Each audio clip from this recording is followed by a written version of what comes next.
की कथा। हुआ यूं कि समुद्र मंथन से जब 14 रत्न निकले तो सबसे आखिर में अमृत कुंभ प्राप्त हुआ। इसे आयुर्वेद के जनक धन्वंतरी देव अपने हाथों में लेकर समुद्र से बाहर निकले थे। अभी अमृत कुंभ बाहर आया ही था कि इसे लेकर असुरों में होड़ मच गई कि वह इसे देवताओं से पहले अपने अधिकार में ले लेंगे और पी डालेंगे।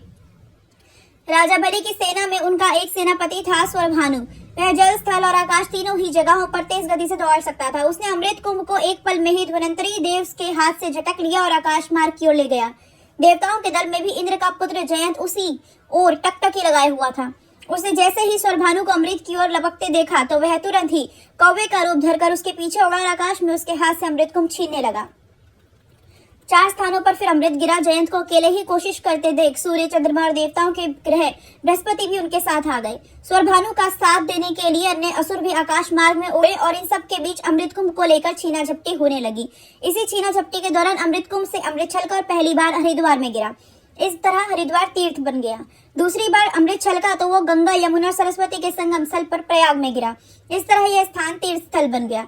अगले 2 और प्रयासों में कुंभ से अमृत छलका तो वह उज्जैन में शिप्रा नदी में जा गिरा और चौथी बार नासिक की गोदावरी नदी में अमृत की बूंदें गिरी। इस तरह गंगा नदी में 2 बार और इसके अलावा शिप्रा और गोदावरी नदी में अमृत की बूंदें गिरी।